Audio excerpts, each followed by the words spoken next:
Hi Chewies, here's Alexandra and welcome to another video.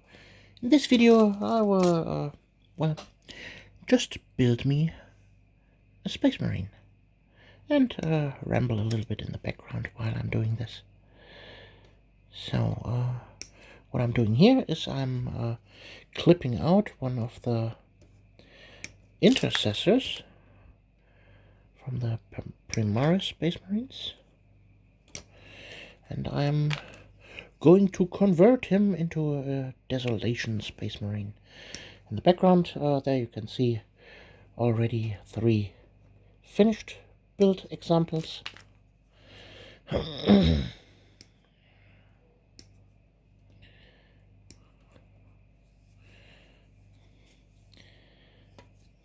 Yeah,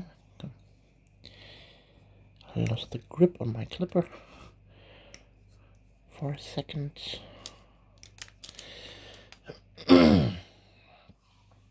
So, what I want to ramble about.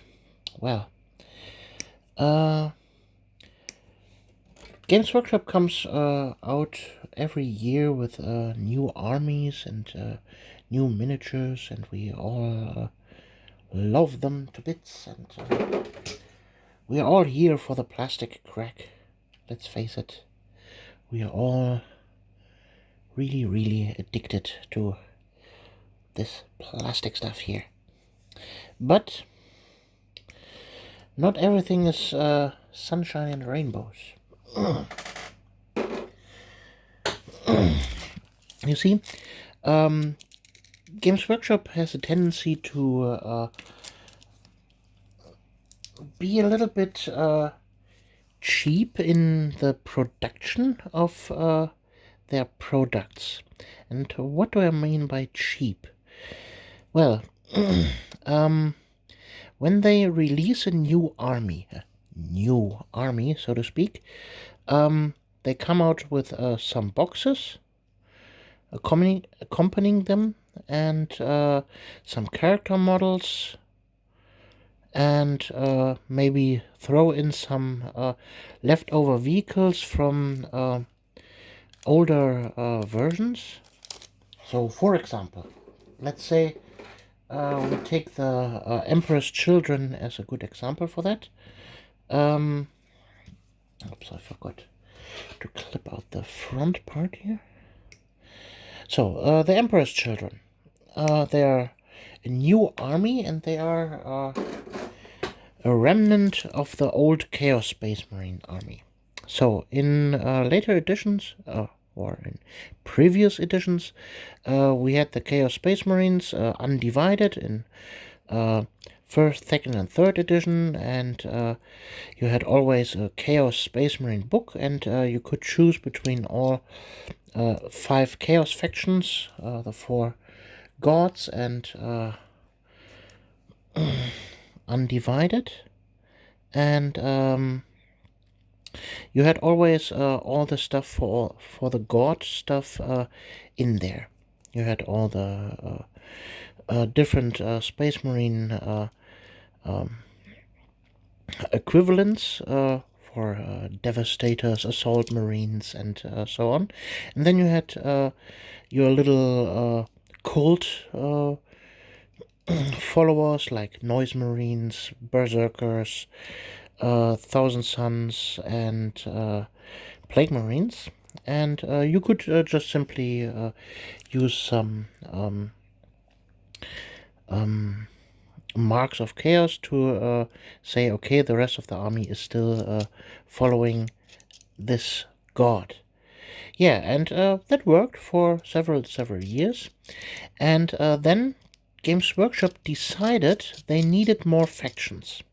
But instead of really inventing a new faction, except the Tau, for example, they grab an existing army and they split it.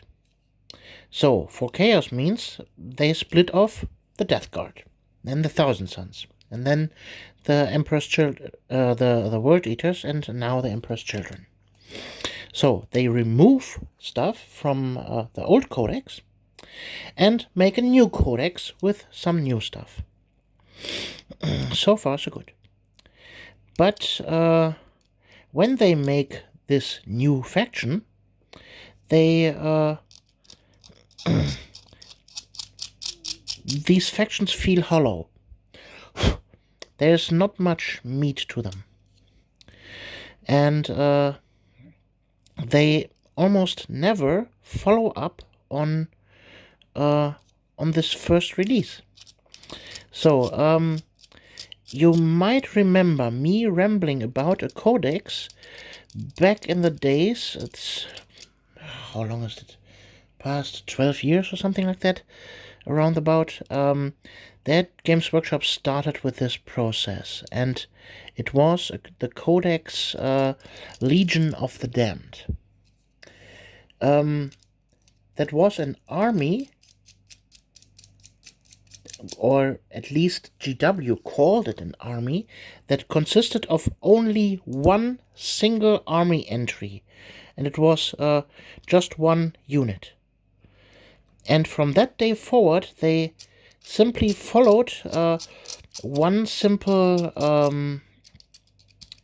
let's say, a formula for creating new armies. And that is, they release 1 or 2 boxes of infantry, then maybe 1 or 2 character models, and that's basically it.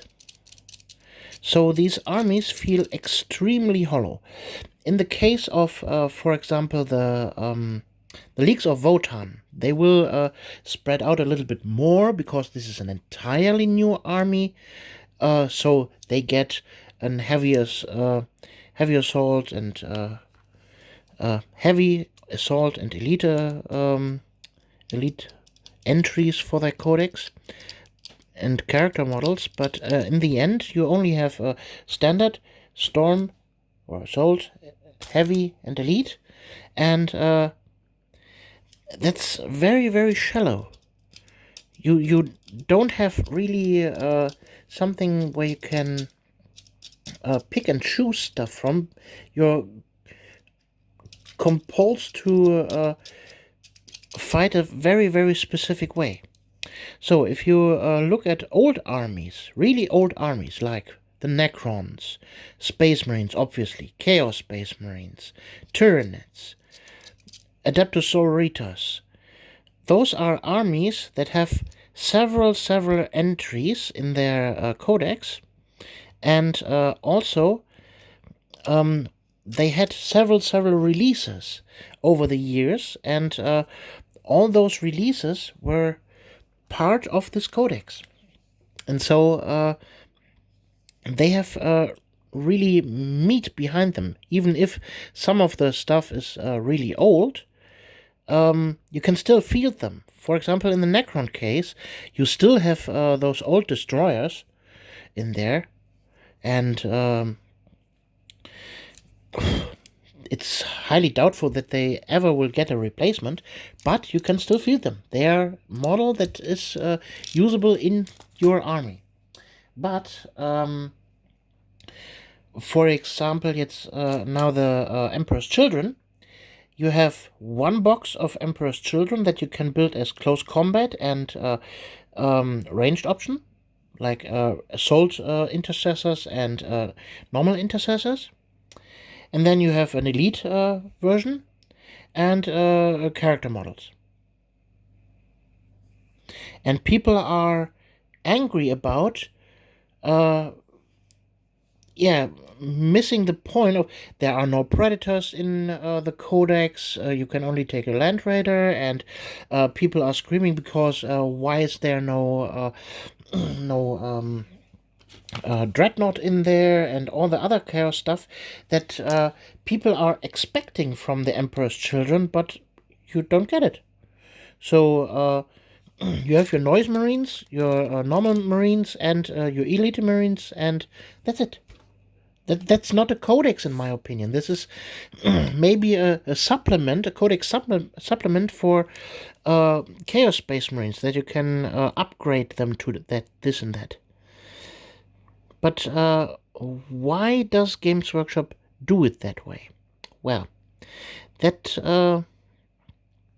stems all from back in the day with the Chapter House Studio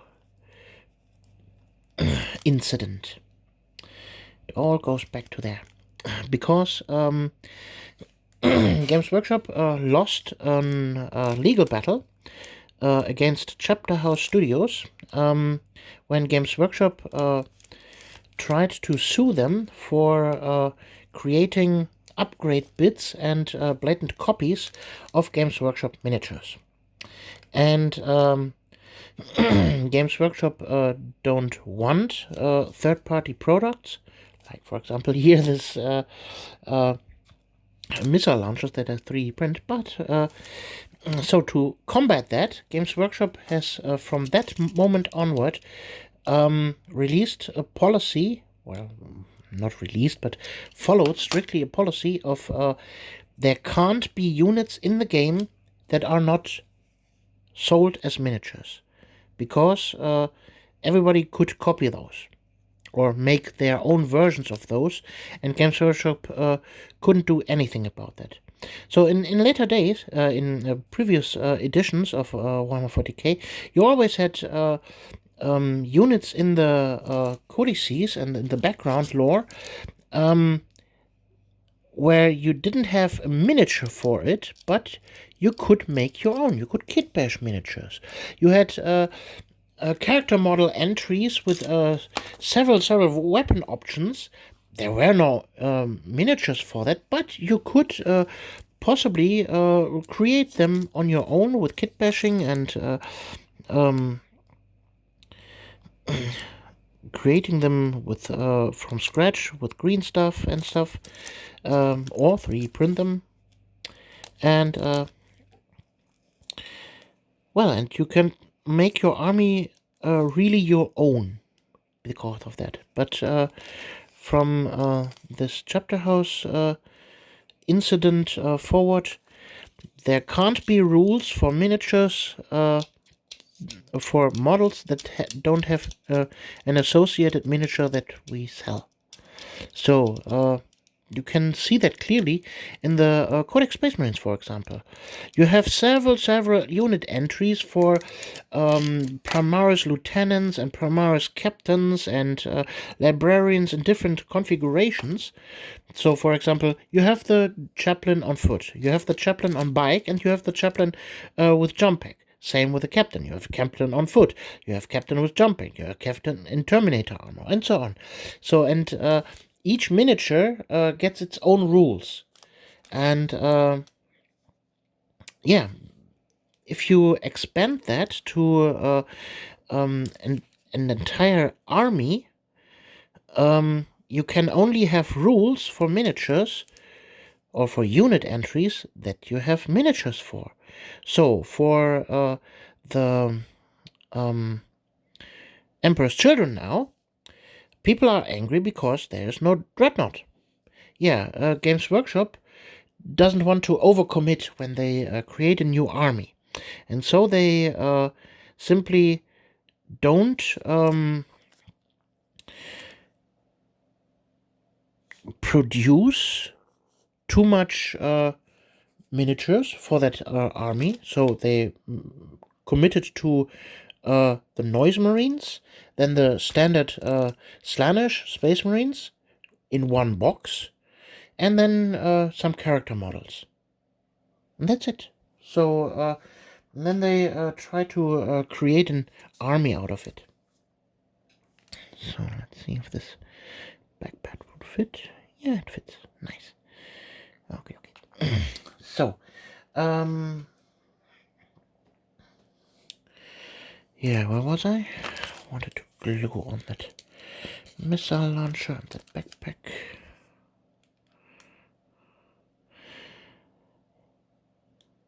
So, doom-de-doom-de-doom.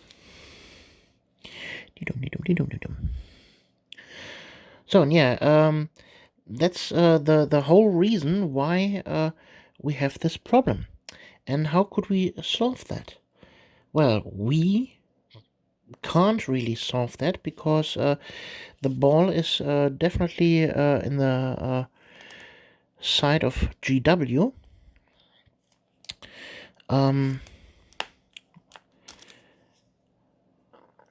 They have to switch up their policy again, so that we can still have miniatures in the codex that are not supported by a miniature itself, if you know what I mean. So what head do I give him? Let's say this one here.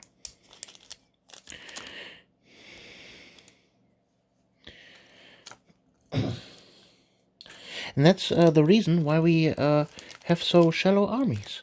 If Games Workshop would overcommit to an army when they newly release them, let's say they commit 7 boxes to an army instead of just 3.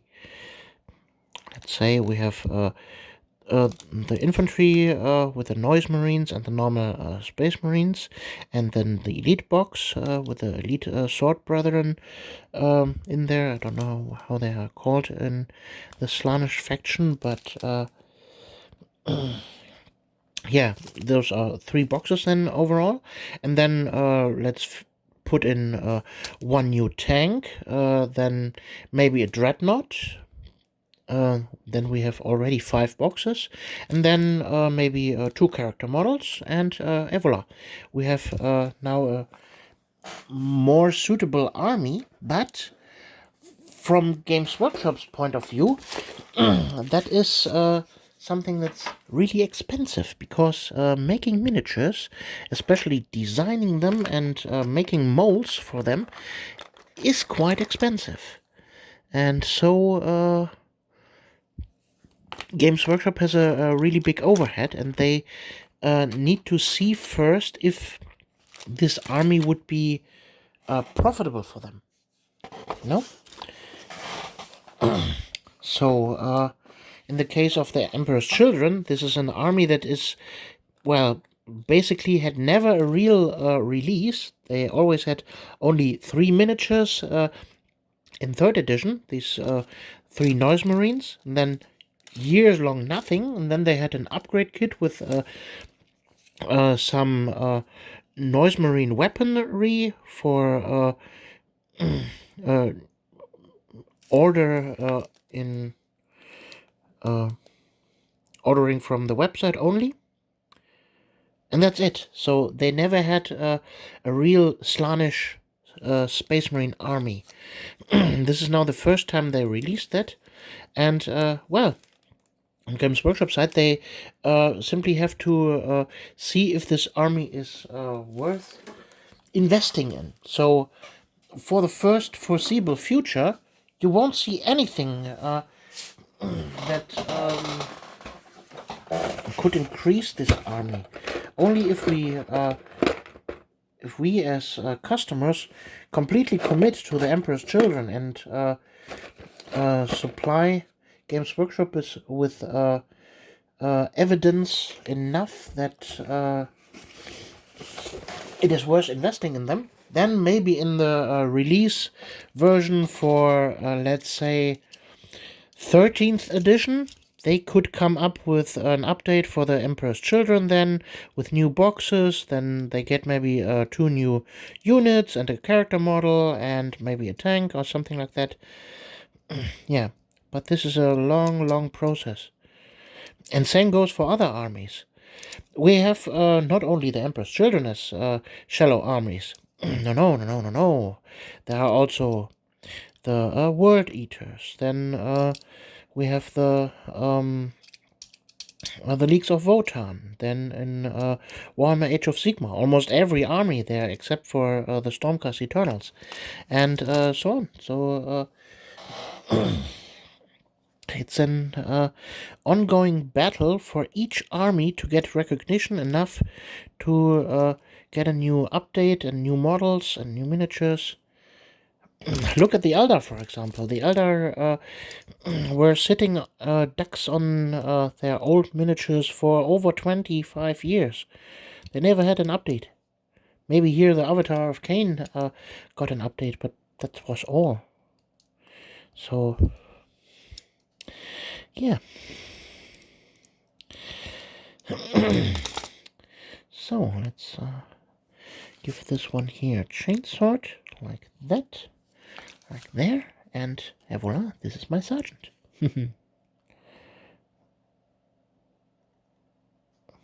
Come on, plastic glue.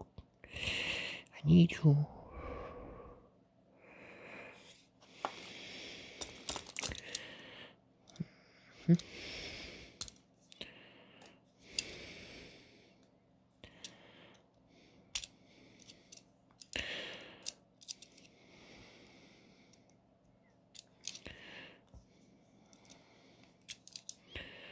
So, and don't be alarmed that I wait so long before I glue it in, but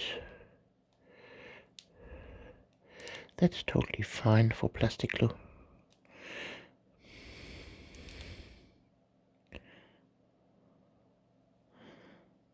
So, ta-da! And yes, now a chainsword.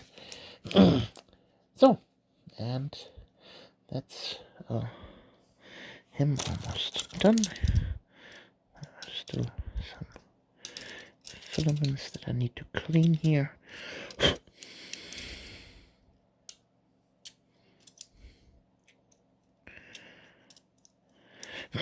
So guys, what would your opinion be on this topic? Would you love to see maybe units with unit entry cards released separately? Like for example in War Machine back in the day, you bought a unit, and with the unit came the unit card that you can play with. So you don't need to rely on the codex. You can just grab the unit card and insert it into the game. And voila, ta-da, it worked. So, would that work for Games Workshop too? What would you think?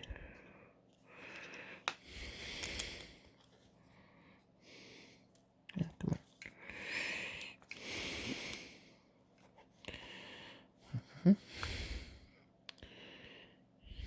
Yeah.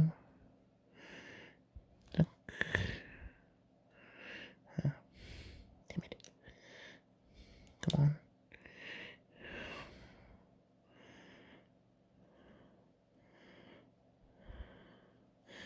Ah, help me.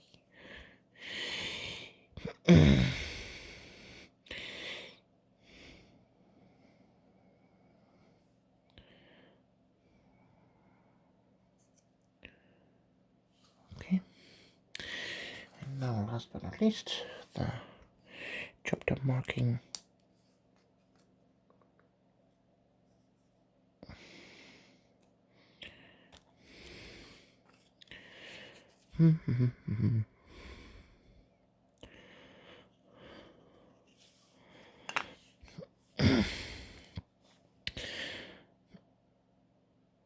Games Workshop could also follow the route of instead of complete army releases with all the boxes, they could, well, here a unit for this army, there a unit for that army, and so on. That there's a constant rotation in several armies, instead of focusing 1 month on this army and the next month on another. So, for example, in this month you have 3 boxes released, one for Bretonnians in Warhammer Old World, then 1 box for Lizardmen in Age of Sigmar, and 1 box for Eldar in Warhammer 40k. And then maybe 3 or 4 character models for Blood Bowl, for this and that, and you got the idea. Instead of focusing on one army. And, well, ta-da! Here's my Desolator Marine Sergeant now. And I think he came out quite nice with a little computer arm here, reloading now the missile launcher, the chainsword. Yeah, I think he looks quite nice in his little squad. Thank you for listening to my rambling. I hope you liked this video. And, well, tell me in the comments what you think, what your thoughts are on this topic, and we can maybe have a healthy discussion down there. And don't forget to like and subscribe, and we see us on the next video. You're Alexandra. Bye.